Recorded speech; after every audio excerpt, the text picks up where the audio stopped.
Hello and welcome to the next part of our ECU tuning guide for RUSEFI. Today we are having a look at the spark table, or rather ignition advance, and how to create an ignition advance table.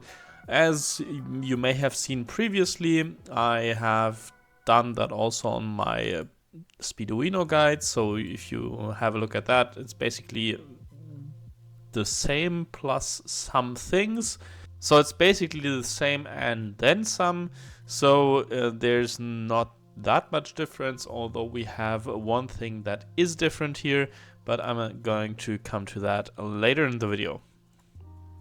First of all, where or how do you know how much ignition timing your car will need, or whatever you want to do is, well, there are ignition timing table calculators. Like for example here I have this one, and you can get a rough estimate of what timing numbers you can expect. Don't let this be your be-all and end-all. It's not set in stone what this calculator says, what these tables are, but those are a good starting point, let's say that way. We have a few things that we have to put in here. So for example, we have our cylinder bore. In my case, I'm just going to use a 1.6 for the MX-5. We have 78 millimeters. Then we have a 4-valve engine with swirl and tumble. That means it has a normal combustion chamber, like for example in most modern cars, with a quench pads that are relatively big on the sides. If you, for example, have a chamber that has basically no quench pads, like for example if it's a 2.7T from the RS4 is a good example. It basically has no quench pads in comparison to a 1AT, which are in theory the same combustion chambers, but one is optimized for more power and higher power, and has less quench pads to reduce the compression, and that would be this one.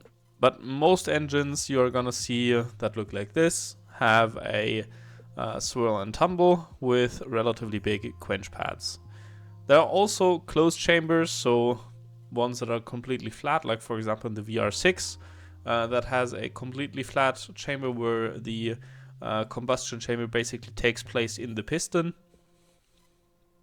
But we're gonna use this one. Then fuel octane, that would be for the US rating of octane. So if you're living in the EU, 91 to 92 octane would be somewhere between 95 and 98 in Euro in the EU, and 94 would be kind of like the 100 octane in the EU.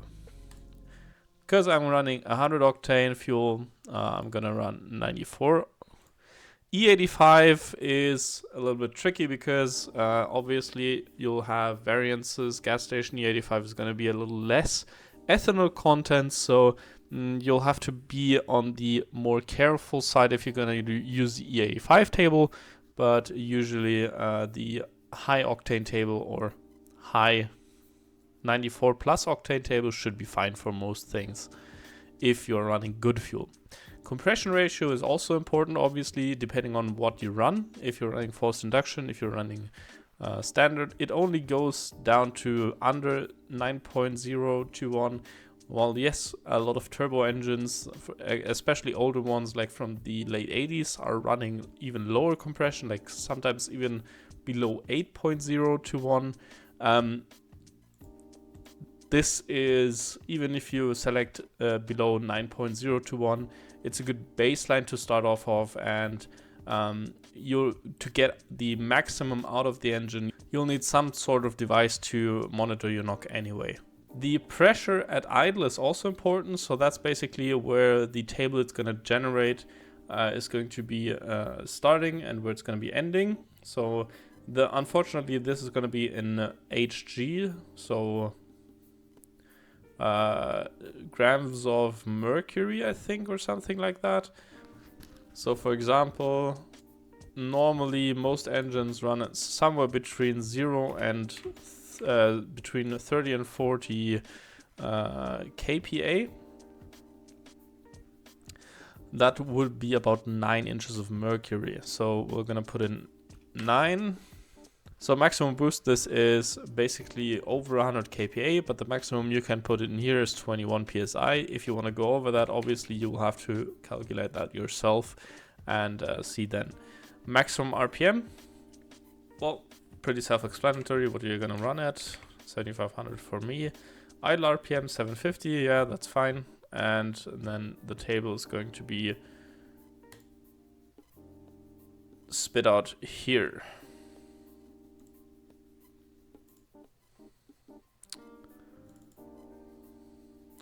If you open this with the Explorer, you have this table. The problem is, unfortunately, you can't load it into Tuner Studio directly with this. If you know how to do it, let me know in the comments down below. But you have this table right here. And you have your axes you can copy in the Tuner Studio, which I'm going to do right now, and I'll be right back. Give me 1 second.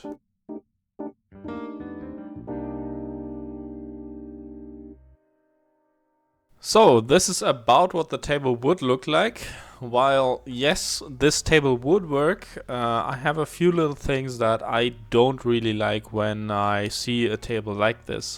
That's first of all the scaling of the pressure side. That's really not that great. It's, while yes, you have a lot of you have a well-scaled pressure scale, so under boost you have a lot of steps in there, but the problem is you only have 5 steps when you are at idle or part throttle.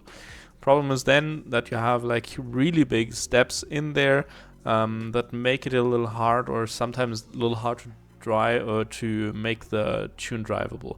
Well, on the spark table that's not that important. On a fuel table that's kind of an issue, and I really wouldn't suggest doing it like this. And I would do at least 10 kPa steps. Also, I didn't realize 9 inches of mercury was 45 kPa, so I made a mistake there. It should go lower than that. It should go at least as low as your idle, but a little bit lower is preferable on the scaling right here. So I'm gonna rescale it in a few minutes when I explain what I think of the table. The table in itself is good, and it will work as a baseline. As I said, it will work as a baseline. Normally on an engine that has 9.0 or something compression, you will get around 30 to 31 degrees naturally aspirated of ignition timing without knock. So 28 is fine. Maybe this here, like on low RPMs, the 28 degrees is a little on the advanced side, because the faster the engine spins, the earlier you have to ignite the mixture, because the flame front takes the same amount of time, but the engine rotates faster. So you will need to advance the ignition with continued RPM. Well, yes, back pressure and stuff will increase with RPM. The problem is that on a bigger turbo engine, that's like not a stock engine, the issue of back pressure will not be a problem, at least under part throttle and even under some boost. So I would put this a little lower and then raise it up to about 30 degrees here. I would stay about at 30, and then the part throttle I would raise another 4 degrees or so to get fuel economy and efficiency a bit up. But other than that, it's pretty okay. What I would also do, I would raise the ignition timing on these cells a little bit, at least to like 10 degrees or something, because when you're maneuvering the car, it works a lot better if the ignition timing on low RPMs is a little higher. The reason why it goes from 10 degrees back to 13 degrees at lower RPMs is that the ECU wants to keep the engine running, and therefore advancing the timing a little when the RPM gets too low prevents the engine from turning off. So that's the logic behind that and behind the atmospheric tuning basically.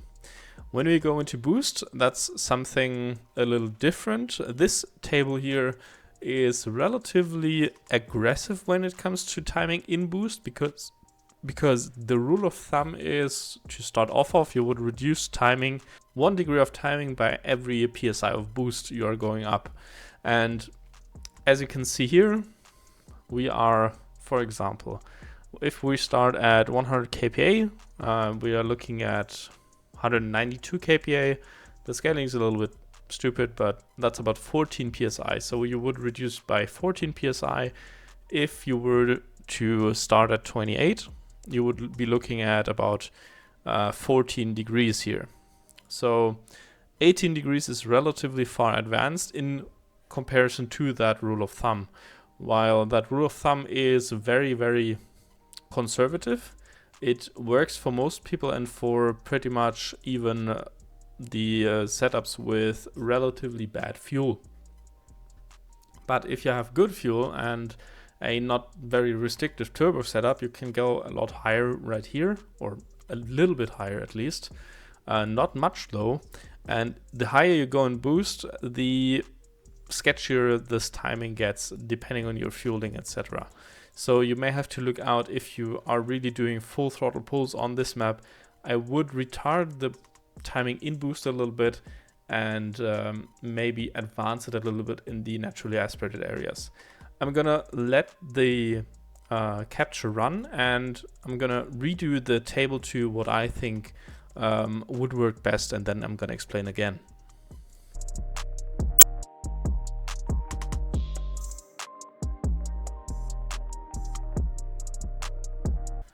So this would be the base timing map I would end up with. As you can see, in the naturally aspirated areas right here, like at full throttle but without boost yet, I retarded the timing a little bit at the lower RPMs because that's where engines are kind of prone to knock. Even like 24 to 26 degrees is a little much. Maybe if you don't have good fuel, maybe you need to reduce this area even further. So if you're not running like 100 octane like I do, and then right here I'm going up to 30 degrees. I could run probably a little bit more than 30 degrees, but it's a turbocharged car, so it's not gonna matter as much. Then I advanced the timing right here also a little bit. I also could go higher here. Some cars do see even 40, 42 degrees here, but I don't wanna go there yet. Doesn't really matter for me.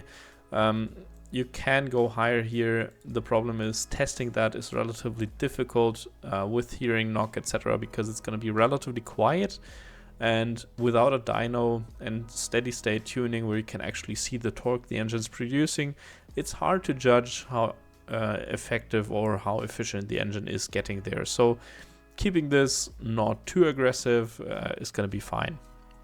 I also raised the timing a little bit here, like in the low RPM full throttle cells, because if you open the throttle when parking, for example, relatively, even if it's not a lot of throttle opening, the manifold pressure is going to spike up to 80 to 90 kPa quite quickly, and if you don't have any timing in there, it's going to feel like the car has no power to park, which might be a little annoying, or like to get going from a stop.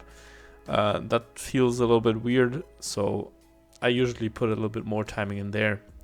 Also, be careful here. Too much timing can lead to detonation here also, although you are not driving here anyway most of the time.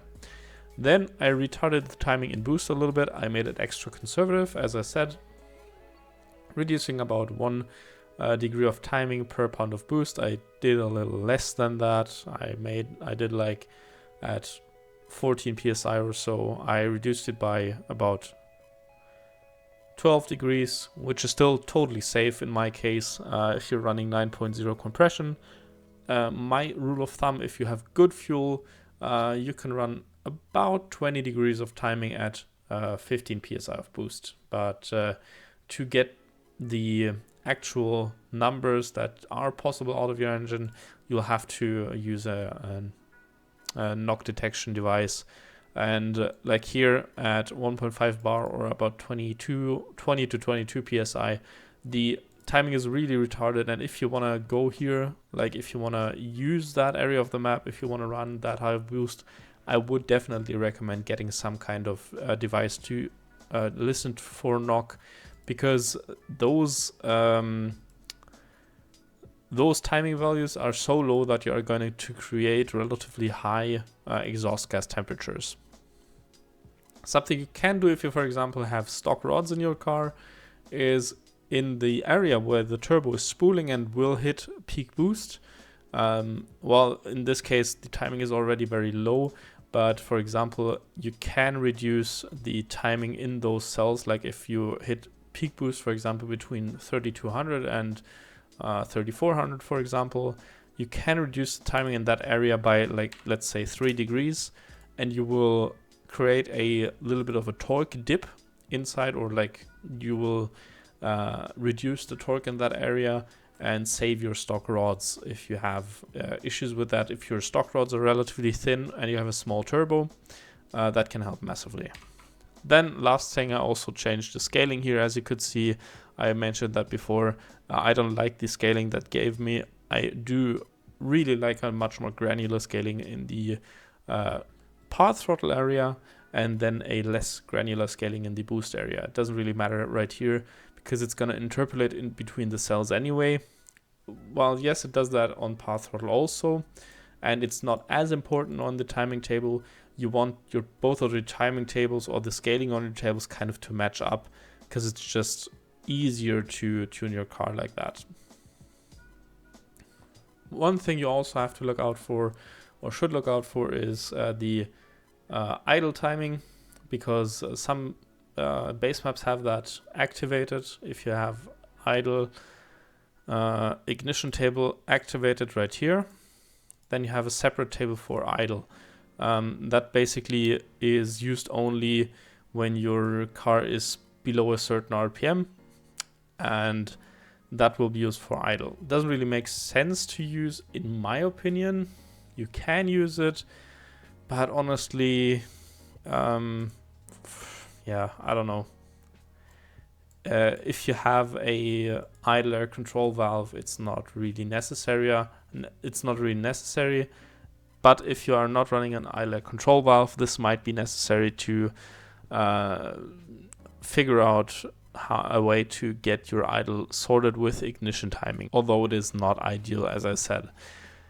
If you're running open loop control or open loop idle control, this may also help you, but on the RUSEFI it is fast enough to also run closed loop, but we're gonna look at that another time. That's it from me on how to create a spark table. I hope you enjoyed this video and learned something. If you have any questions, let me know down in the comments below. Otherwise, I wish you a nice day and goodbye.